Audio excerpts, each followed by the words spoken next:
go between the earthquake, we go up here along the plate boundary, taking it up to the north and all the way up to this other earthquake. Now the halfway point, don't just draw a straight line, although you could, and it would put it right in here. We go around the bends, and if you go around the bends, this makes the exact middle point between the two earthquakes. So 3 distinct earthquakes on all 3 sides of Japan. Now the middle fulcrum point has been filled in. This is what we call a standing wave, forming in a giant region several thousand miles across, dropping off the relative same size earthquakes on all points. 0337, calling it a standing wave when clearly it cannot be. There are no antinodes and no point of reflection. Therefore, it's invention. Okay, well, let's see what you've got next. On there, 3.3 and a 3.3 earlier today. Do you think there's a relation? Yeah, there is. There is a relation between the two earthquakes. They're the same size. Now, the middle point on this, look where it is in the UK, right here. Middle point between Iceland and our movement down in Poland. Yeah. Okay, so you go from Poland to Iceland, and I'm not sure why you avoid the entire North Sea. Not sure how exactly you're describing the middle point. How do you get there? Is that in kilometers or some other yardstick? This 4.5 that's blue is the middle point between this and this. It's not a coincidence, and I can turn off the rings. It's perfectly equidistantly spaced. It's a standing wave that's forming. There you go again. It's not a standing wave. To have a standing wave, you've got to have antinodes and you've got to have nodes. And you've also, most importantly, you've got to have a point of reflection, so the waves have got something to come back to join up with the existing waves to become standing waves. They are not standing waves. Trade. You then start watching for large activity to hit in Alaska. Where? Just like all the other places, guys, we look to our silent zone fulcrum points, our middle points between quakes, between our clusters. So here's 48 hours worth of quakes. Here's our pink quakes from yesterday. Here's our white quakes from today. We have a big open silent zone in between them, the halfway point between these 2 points, not just a straight line. You have to go up and over and around. Brings us right in here into the central Aleutians again. Yeah.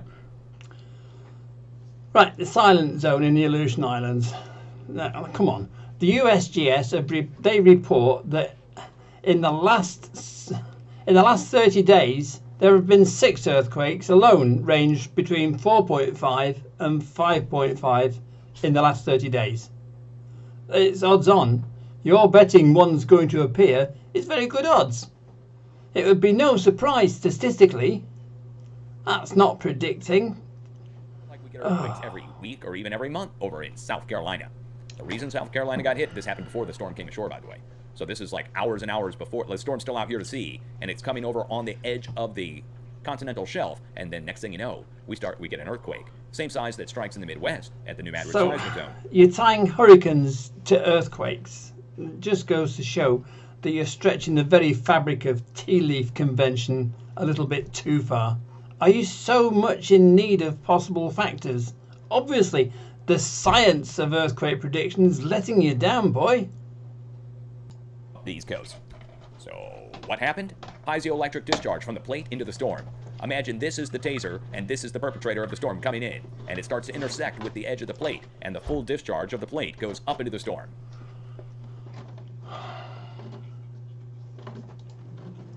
Goes up into the storm, right. Please explain, Dutch, where you get this phrase, piezoelectric discharge. There's no such phrase. You invented it. Piezo crystals changing pressure into a voltage is well known, as is the obverse, turning an applied frequency into movement, like in buzzers and things like that. But piezoelectric discharge is a phrase you invented. It's another phrase you've invented, really. Just Google it. You don't need to invent new science. There's plenty of good working science out there. I think you've mixed up 2 phrases. You've got piezoelectric or piezoelectric. That is a standard phrase. Everybody knows what that is. And electrical discharge, that's a completely different thing. You can't just take 2 scientific terms and mash them together to make one new one. I'd have thought you'd have known better than that. Dutch, I do not understand your method of predicting earthquakes, and I'm not saying you're wrong or you're right. I am challenging you to explain your methods and asking you why you have to invent scientific sounding phrases.